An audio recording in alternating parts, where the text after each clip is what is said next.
We back. Hit that like button, people. Subscribe. We're gonna start this thing out today, man. Talking about Amazon. Came out that Amazon will pay zero taxes on $11 billion in profits for 2018. According to the report from the Institute of Taxation and Economic Policy, Amazon will pay nothing in federal income taxes for the second straight year in a row. Thanks to the new Tax Cuts and Jobs Act, Amazon federal responsibility is 21%, down from 35% in previous years. But with the help of the tax breaks, according to corporate filings, Amazon won't pay a dime to Uncle Sam despite posting more than $11 billion in profit. See, this is why I talk about the Republicans and the Democrats and why both of them are foul. This is why the rich keep getting richer and the poor keep getting poor. And I don't understand for the life of me why Democrats and Republican voters both can't understand this. That you, as an American voter, have to pay 39% of your check into the United States government. You middle class or poor, and you paying 39% of yours. Why do people vote for people that allow for Amazon to pay zero when they bringing in $11 billion in profit? It makes no sense whatsoever. And this is why you see the middle class breaking down in this country. Because they taking all of this money and they giving it to the richest people among us while they pay zero taxes. And it's not fair to the middle class in this country at all. But the middle class people are the ones who go out here voting for these folks. The middle class and the poor. That's why when you hear all these people on the left, this is the reason why you're supposed to hate Donald Trump. Not because he said something racist or sexist or whatever. You're supposed to hate him because of this. And you're supposed to be hating any Democrat who is contributing to this. Because this is what's hurting the country right here. And that's why you see the economy now starting to go bad. Why? Because they're giving all of these, the $1 trillion to these people, to rich people. And these people are sitting on all of this money. And they ain't putting this money back into the economy. And now the middle class getting hit hard on these tax cuts. People were paying up to between $5,000 and $10,000, saying that they owe the government so they can pay for these tax cuts that they giving to people like Jeff Bezos and Amazon.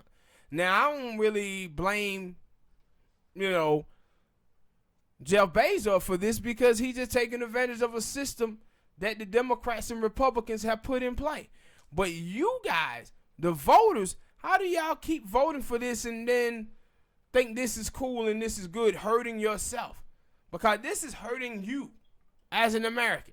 This is why you see people out here that's stressed out as they are. The opiate addiction is through the roof. And whoever these Democrats who are, they're going to get in office because of these tax cuts that Trump have made. These people going to have to go in office and they're going to have to cut things. That's why when you hear all these leftists out there talking about we're going to do universal health care and we don't do all of it. If these people ain't telling you that they're going to do something to reverse these Trump tax cuts, all of these people are lying to you.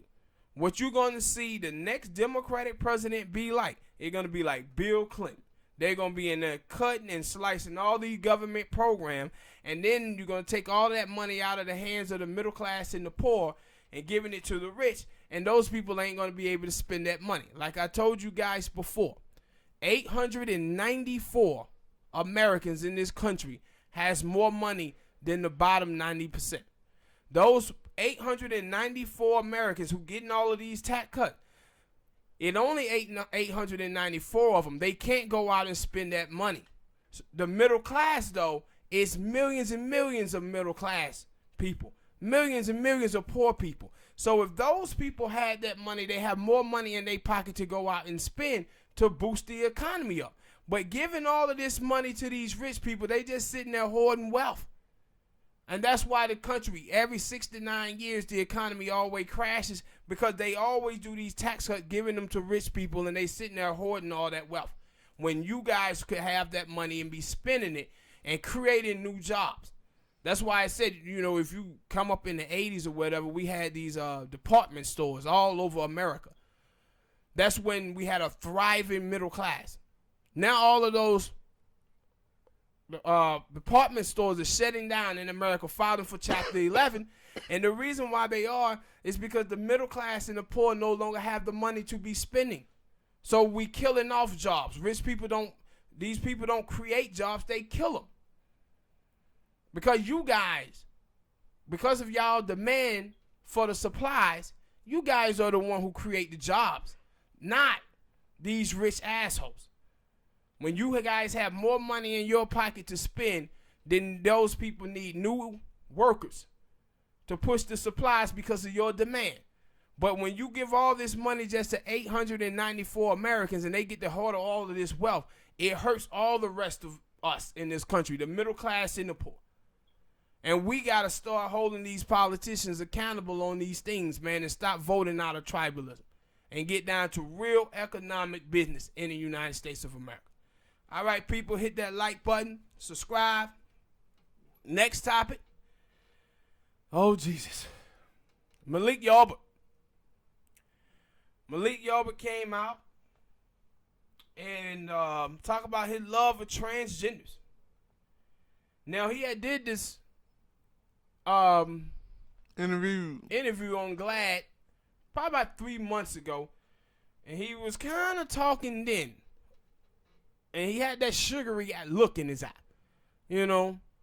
It was very, it was sugary. It was a sugary look. It was a very moist look in his eye. The hell? It was sugary. It was really, really sugary. And I was like, hold on, player. Hold on, player. And so then he has this thing where he comes out and he does this video on Instagram talking about how he loved transgenders and all women and all of this stuff. But one of the things that was crazy, it was a girl in the comment section. And she said that Malik Yoba is not doing this because he want to. He's doing this because he was about to be outed. So the next day, this transgender named Maria Lopez Ebony said that Yoba, yeah, that's what I said with the name, right? That nigga don't want to know when he want to be black or Hispanic. Yeah. But it came out and said that Yoba paid her for sex when she was just 13 years old. Now, this was back when he was on the show New York Undercover. So he was really undercover. No, he really undercover. He really was. But she said that he would sleep with her, and you know she was underage and she was a prostitute, and he said he used to come down there all the time, and she said she knows other women out there that he have slept with and done these things with. And let me tell you my problem with this. My problem with Malik Yoba is not so much that he said he's attracted to transgender. That's your business, bro. But what I don't like is you trying to fool us. And you telling us that, yo, transgenders are women and they just the same. Nah, partner. When you sleep with a woman, you going over there for JJ. When you going over there sleeping with transgender, you going over there for peen, bro. And I know this because Lil Maria Lopez, Ebony, she said that's what you was doing to her. She didn't say that you was penetrating. She said that you was salivating. She said you was down there giving head, bro. But these guys, see, when we start talking about this push of an agenda, the agenda is trying to force and shame straight men to have sex with transgenders. And that's what he's trying to do here. He's trying to play that game like, oh, nah, I'm not gay. Nigga, please. Stop it, bro. And you was out there sleeping with little children. 13 years old. With little Maria Lopez. There's something wrong with you, man. Mario, come kick your ass. But that's what you was doing. But you trying to put this pressure on men. That's the thing that they doing now, trying to shame men for not wanting to have sex with transgenders. And he come out here with this foolishness, and he was, and you know what was crazy? All of the people, assuming he does this, every time a black celebrity come out and say that they like transgenders or they gay, man, everybody celebrate them, boy. Yeah, everybody celebrate them. And then this come out and everybody, let's chill. Let's chill. Let's chill now. He's seeming like he a bad dude. Cause I know he supposed to do another interview with Big Tigger and some other people for Fresh Skin in the Morning. Yeah, Fresh Skin in the Morning. And he said some stuff on there. Was it sugary? I didn't. I guess there was another day that I didn't drive anywhere, so I didn't. And that shit come on early in the morning. I don't gotta go nowhere early in the morning too many times. And people were criticizing him for the interview for some stuff that he had said. And what is it, the dude person? Cause they had another. I can't think of the name. I don't like Wanda. Wanda Sykes. Not no. Wanda Sykes. What the hell you talking about? Yeah. I don't know what the hell I was thinking about Wanda Sykes for, but I know who you talking about. And they had her or him. I don't know if that's a dude who's gay or that's a transgender. I don't know. I ain't never seen the person before. Oh, Wanda? Yeah. No, that's a real woman. Man, you need to stop your goddamn shit. I never said no. You need to stop, no. I told Flame you. the file. How did a flame file? You never seen him. No. But that's the woman that you remember I had showed you that interview a while back with Cat Williams. No, that wasn't Wanda. I know who that was, but that ain't Wanda. That's another person. Oh, I thought it was that person. And if you listen to it, that's why I said I don't know if that's a dude who's gay or a transgender. Oh, I thought you. Now you the one who needs to shut the hell up. Let me finish, nigga. Damn you, man. Cause he or she, I don't know. I've never seen the person, so I don't know if he is in transition or what. I'm just stating the facts. My facts, not yours. But and he was like, yo, and this is kind of crazy because I was like, really? This is a conversation we always have. They like 99. I think this is what he said. 99% of transgender don't date gay men. And I was like, that's the conversation that I used to always have. If you like, I guess I get it because they feel like they are women. Yeah, and they lying to themselves. Yes. Yeah. Like, they feel like they are women, but if you ain't, like, for Malik Yoba, he was out here looking for transgender men. Yes, and that's why, like, and when Mario Lopez tell you that he was sucking him off, you were telling you that's what he was there to do. He wasn't there for no woman parts. He was there for male parts. That's why he was there. And so, you know, with him, but no, that was my thing with them and gay dudes is we know gay dudes are there for the man part, and then y'all still got the man part that counts. So, what is the thing about? And the bigger thing talking about with transgenders. Yeah, and the bigger thing that hold on, let me finish. That you want, like, it's kind of crazy because the transgender would say they are women, so they don't want to date gay dudes. But they're still dudes. I don't get that point. Like, you understand why a gay person say, yo, I don't date women because I'm into dudes. But if you saying, yo, I'm a woman and you're into dudes, then gay dudes are still a dude. No, see. I'm even confusing myself. No, I get what you're saying. But no, see, what it is, Smoke, is this. They are attracted to straight men because it validates their womanhood to them. That's what makes them feel like a woman is when a straight man is attracted to them. But like I said before, no straight man will sleep with a transgender. Them guys are gay. They just ain't came out of the closet. They're not sure of their sexuality. But they be out here lying to themselves. This is why you hear them talking about, man, all of these transgenders are being murdered when it's like, and they talking about this in the black community. Talking about straight black men are killing transgender. It's like 220,000 transgenders in the United States of America that's black. They identify as transgenders. less than 20 transgenders are murdered every year. And most of them is in relationships. But they be telling you straight black men is out here just murdering transgenders. And it's not true at all.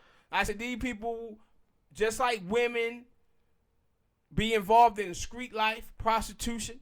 Women get killed. You talking about like black women, white women, Latino women, they would love to have that stat that it was only 20 of them getting killed a year. But these people are involved with these type of lifestyles, and they get killed because of it. Women get killed in those lifestyles of prostitution. But they be out here now talking about, no, these transgender, no. Less than 20 are getting killed. This is not a crisis that's going on. These people are dying at lower rates than any other group in the country. And they trying to put this on straight black men, that somehow straight black men is out here just murdering. No, the dudes who be sleeping with them, like a couple of weeks ago, a transgender was killed.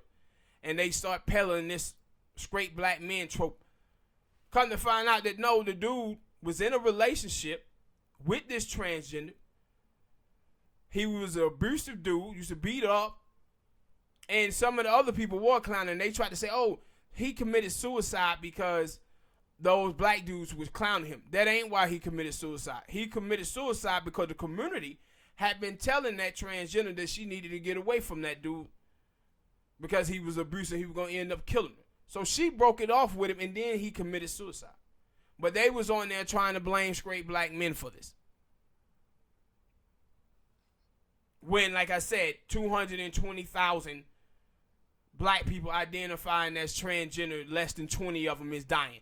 But if you watch black people, black gay people, they act like this is an epidemic going on. And these people get these jobs working in these white media to spread this hatred of straight black men with this foolishness. But they never want to talk about data and numbers. Ever.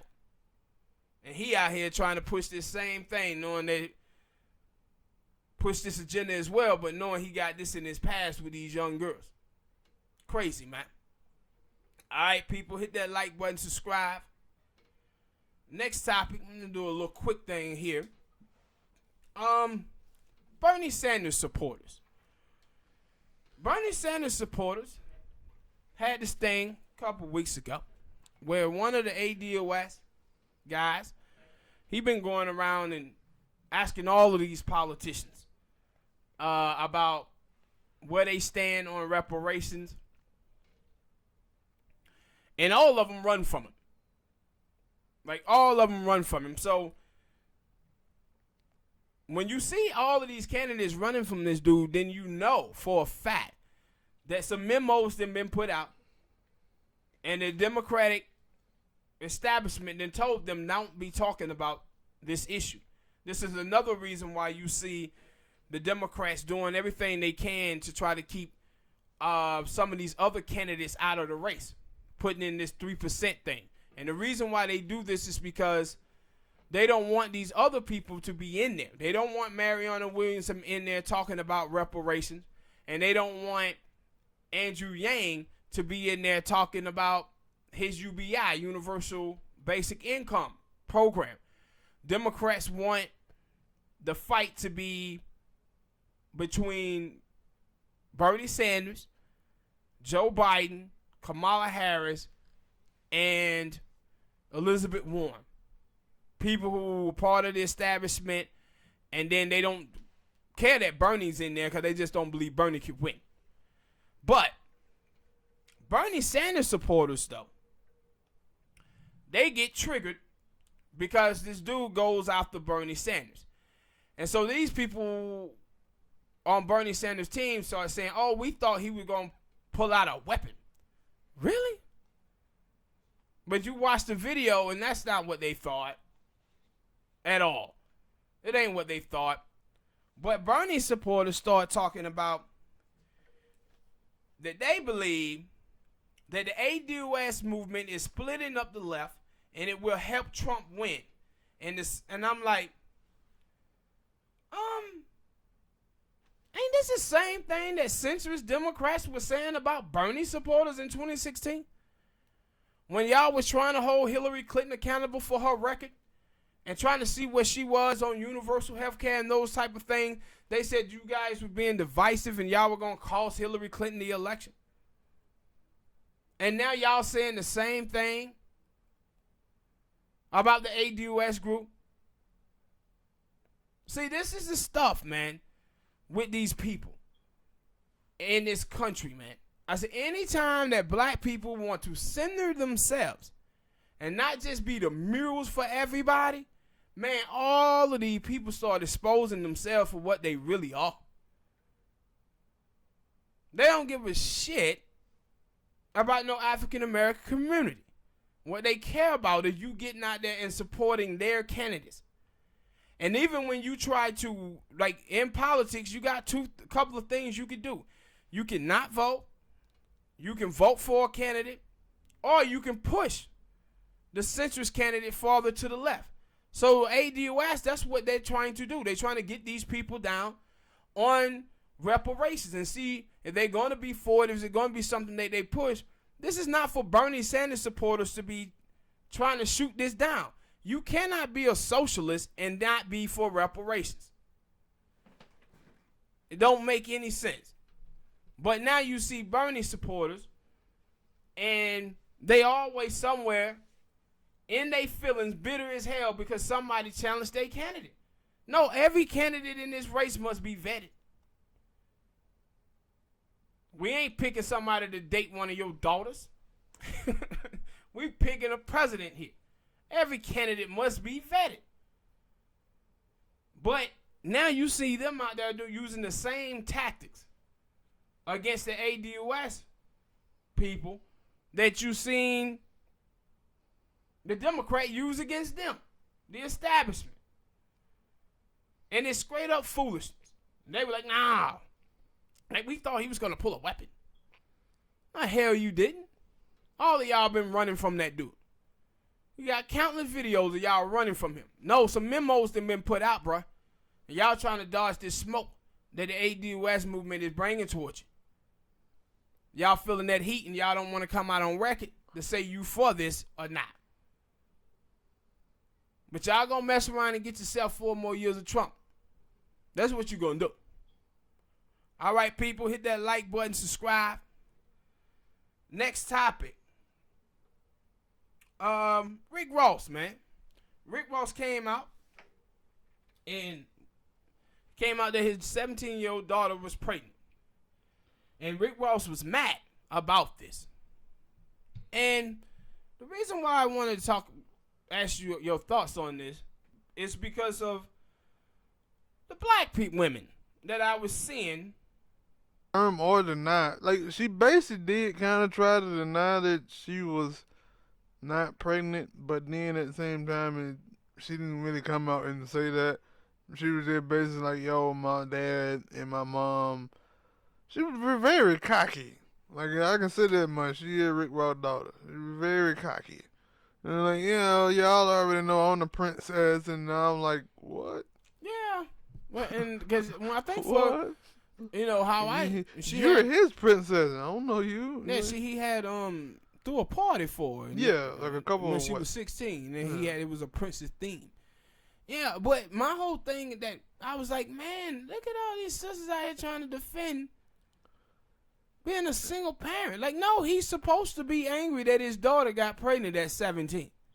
And every parent in America supposed to be angry that their kid got pregnant at 17. A lack of responsibility, a lack of accountability. Yeah. And it's like, no, man, we shouldn't be out here celebrating single households. But, like, I don't give a fuck. When I was in high school, because we had girls, like, of course, everybody had some private time in high school where there was a girl walking around that was pregnant. But it was one time, one of my friends was talking to a girl, and I ain't gonna lie, this is me, because I don't want no kids. I don't want no kids of my own. I damn sure don't want to take care of nobody else's kids right now.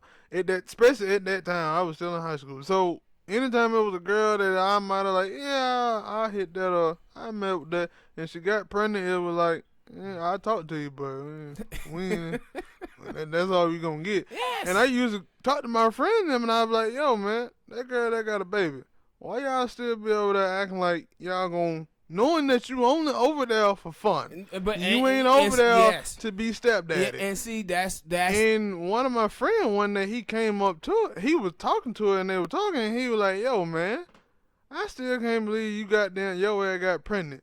And she was like, it ain't like I tried to do it.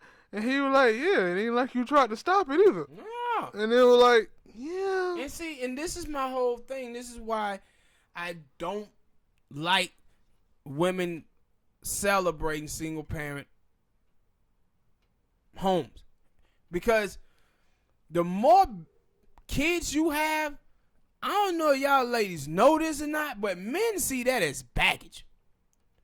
Dudes are not trying to be with no chick who 18, 19 years old with 3 baby daddies, man. Some niggas. No, it's a lot of dudes are not. There's a lot of dudes. When I say be with, I'm talking about in a relationship looking for marriage. They'll go over there and smash. Yeah. There was countless niggas. Yeah. Except for me. Yeah, they'll go over there and smash. And then that's how them other cats end up being the other baby daddies because they smash. I'm not trying to be number 2, number but 3. It's a lot of dudes out here who look at women who have children and say no. They don't want the baby daddy problems that come along with it. And they don't want to be in a relationship where a woman is putting their children over them. So when women be out here thinking that, oh, it's okay that I got a kid. No, it's not ideal. It's not ideal. Mm-hmm. It's okay that you have a kid, but you got to learn from your mistakes. And I ain't saying that your kid was a mistake. I'm saying you sleeping with unprotected in your teens was a mistake.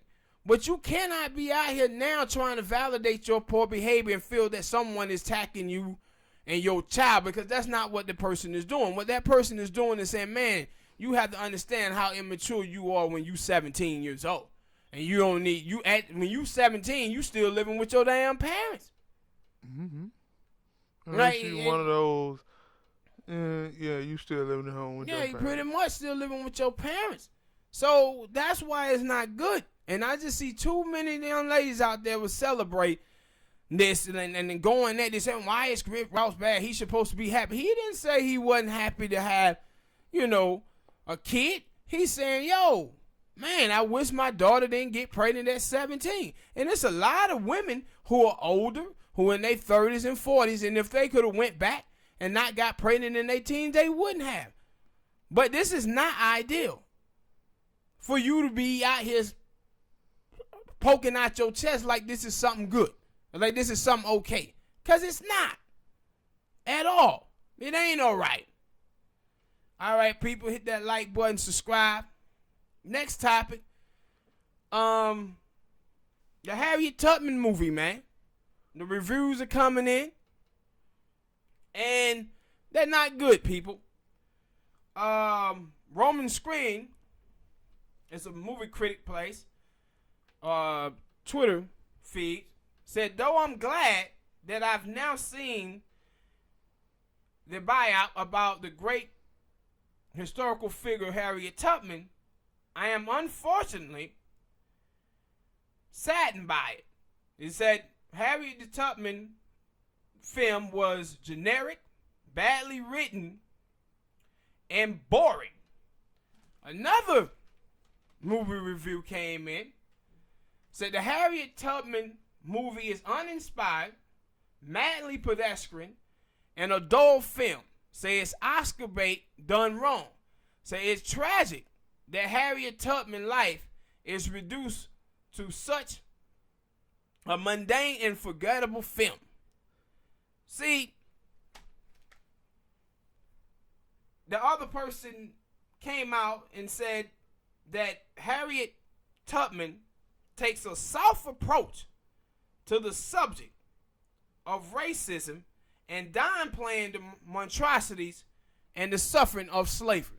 And this is what you seen Cynthia Evalvo, whatever the last name is, was talking about in the video that she did a couple of days ago, where she was on there talking about she was concerned about the white guys in the film, and trying to make them feel comfortable. And it's like, sorry to interject, but who gives a fuck? You writing a movie about slavery. Any Yes. white person who signed up for this and saying, absolutely. yeah, I'm like if you know history of slavery, you know all about what white people did. But, So when you sign up, you like, yo, but this is a trend. This is a trend, Smoke. This is a trend. This is the same type of stuff that was going on with Django Unchained, with Leonardo DiCaprio. They were talking about whether or not Leonardo DiCaprio, because at first, when he first pitched this film, Leonardo DiCaprio supposed to play the other dude that was with Jamie Foxx character. Yeah. But then they switched it and they told him they wanted him to play the slave owner, and Leonardo DiCaprio said, nah, I don't want to do that. I don't want to play that part. So then you seen Jamie Foxx and these other motherfuckers, Kerry Washington, trying to get him comfortable to play a slave owner. And that's the same stuff that you see from Cynthia here. And the way that they talked about the movie, when they say, yo, they was downplaying slavery to try to make white people, the white viewer, feel comfortable. I said, this is what they have been doing with all the slave movies. They have been downplaying how horrible slavery was forever. And this is what happened when you live in a white supremacist society where white people get to tell your stories. And not only was it white people telling our stories this time, because the director or whatever in this film was a white woman, then you have an African Brit playing Harriet Tubman in the movie. They up here rewriting our history. Now, I don't know if you guys see the Congressional Black Caucus, where they stinking behinds not too long ago, probably a day ago. They was talking about the anniversary of 400 years of black people being here. These folk can't even say the word slave or slavery anymore. They was out here calling the slave tendered workers. Tendered? No, it was slavery, man. And this is these are the people who are representing us in Congress that can't even say the word slavery. This is the stuff that they had started doing in the new history books. Rearranging the words, not calling it slavery anymore. Talking about they was labor, immigrants and stuff like that. No, they was slaves. Say it. That's what they were. So with this film, the reviews is coming out, and people were saying, no, it wasn't good. It was boring. But this is what happens when you go in there and you not tell the full story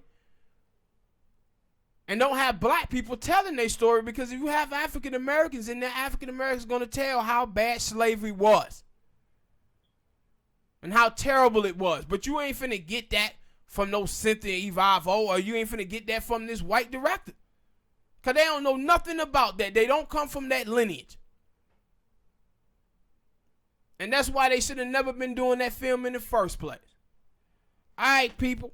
Hit that like button, subscribe. Next topic. Oh, smoking weird, people. That's all I'm going to say. All right. Lisa Bloom.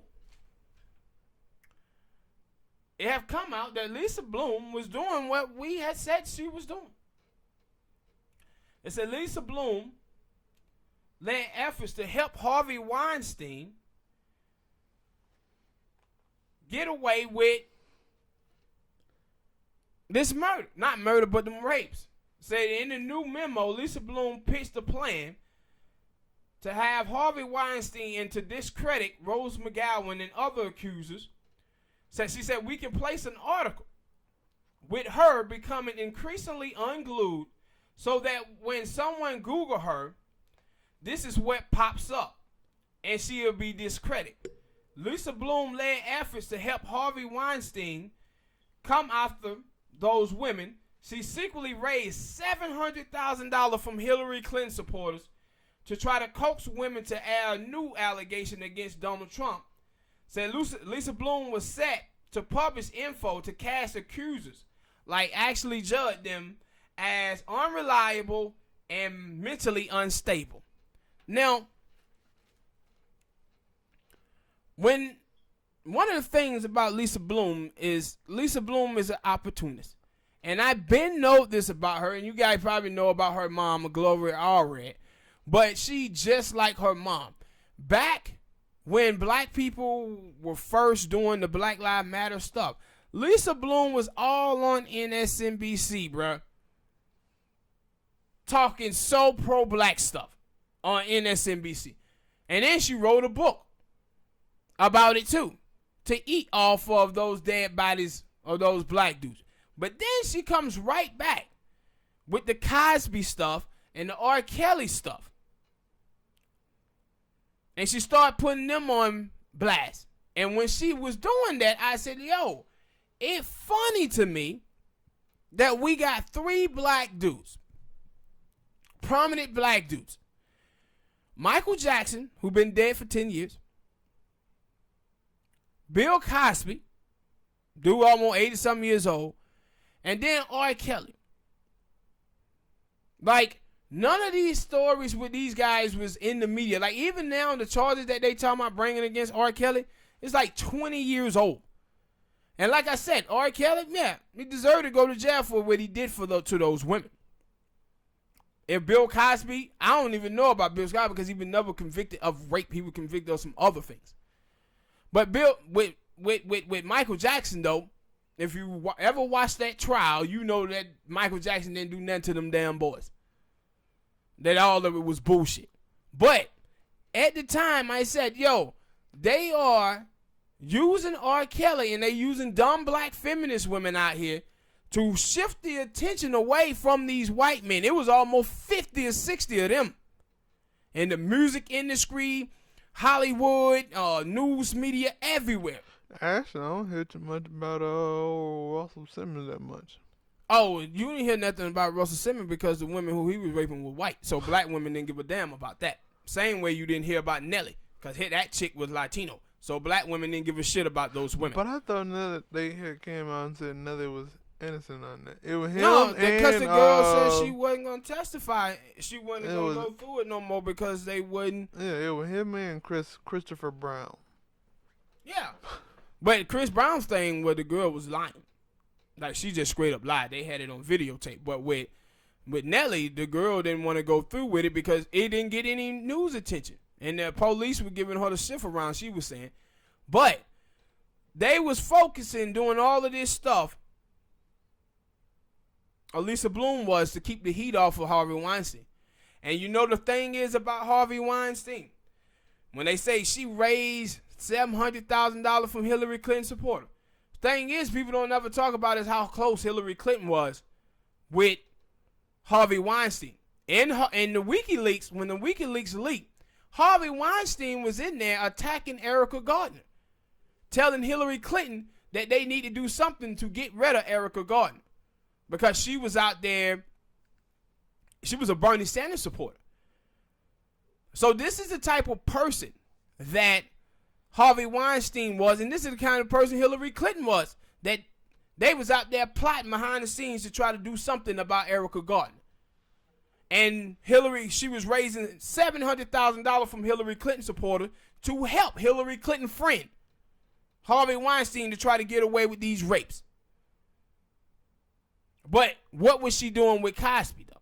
See, this is the same thing I was telling you guys about J. Edgar Hoover when he was being extorted by the Italian mafia. What he did was to shift the attention away from the Italian mafia to put it on black people. Start talking about the Black Panthers. And that's what this half of him was doing, and that's what so many of these other white feminists was doing, and they was out here fooling these dumb black feminist women. Because these black women just want to be seen and be heard. And you know that because, like I said before, with Russell Simmons and Nelly, none of these black feminine women were talking about any of them. And the reason why is because the people who they was raping, was accused of raping, they was white and Latino. Black women didn't care shit. They was going after these black dudes for a reason. That's why with all of this stuff that you hear from these black women talking about straight black men this, straight black men that, you have to look and say, when you look at all them white men, did y'all miss that? Did y'all miss that? Or do you see that white men leading, abusing women and all of that stuff. Do y'all see any of that?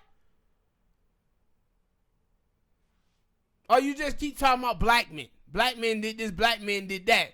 But y'all got used by Lisa Bloom and these other women. Because while y'all was out there talking about, she was out there pushing R. Kelly and pushing Cosby and Michael Jackson, she was back behind scenes trying to protect Harvey Weinstein. Trying to make those other women unreliable. Say they were mentally unstable. But you remember she had the thing out there with Usher, you remember that? Yeah, I was just thinking about that, but I didn't. That was about herps. It wasn't about no rape. Yeah. But she had all of those people out there going after the black celebrities. Like, I think that dude's name was Brett Ratner. Yeah. And the thing about him was, I remember Lib Your Mom was one of the people who came out and said he did something to her. And I remember. He lied on her. Huh? He lied. He went around telling everybody he had hit that and he didn't. Yeah, it was one of them because I know on the show that used to come on G4 TV, I missed that TV station, that he had said it on the show, Attack of the Show, and I was like, if I didn't thought about it that then, I would have been like, yeah, you just come back, I can believe you raped some women. Or did some misconduct things. Also, old Ratner, he was in with the Russell Simmons thing, by the way. It was a lot of people in there that goddamn Russell Simmons thing. Yeah, but it was just like they raped a girl at a party, she said. But she was white, and that's why black women didn't give a damn. That pretty much what it was. They didn't give a damn because it was a white girl, and you saw that. I think what maybe that was what you were talking about. Cause I think I seen somebody that was saying that some actor came out and said that she supported Harvey Weinstein, and they were like, I guess this is the thing with Harvey Weinstein and finally blew over because I thought that he was still. Yeah, but see, that's why you seen it blow over. Because they shifted all the attention to the black people.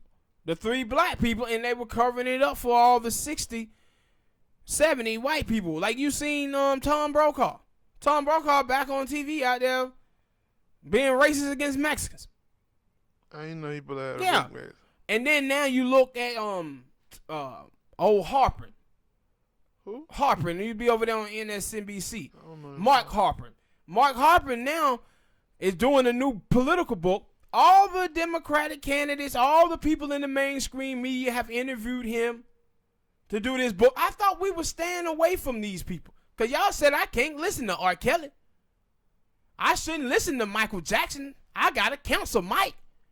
We canceled Bill Cosby. We took all his shows off. But somehow Harvey Weinstein movies and shit is still on shelves. Netflix still showing. He's still winning awards. Some of the other people too. But the black people got to cancel they folks though. Like 100% cancel. No, you can't cancel nobody. Yeah. Anytime something pop up on Twitter or something, they talking about them again. They don't know what cancel means. But that's what you seen from them, man. They were using these black feminist women. And now you see Jamila Lemieux, she was one of the people who was behind that surviving R. Kelly film. Now she on the internet begging for money. Talking about she could die because she need $3,000 for some medication and all this stuff. I said, what a bread that you got from that surviving R. Kelly thing? Where the bread at? No, they use y'all, man. And they constantly use black feminist women. These white feminist women. But white women is always on code with they men, bruh. They always on code. Only people who put they goddamn gender ahead of their race is black women. And gay black folk. Put their sexual orientation ahead of their race. But white women, yeah, they on code, partner. They stay on code. And that's why she was over there doing what she had to do to help Harvey Weinstein. But all right, people, hit that like button, subscribe. And that's it, man. We'll see y'all next time. Peace.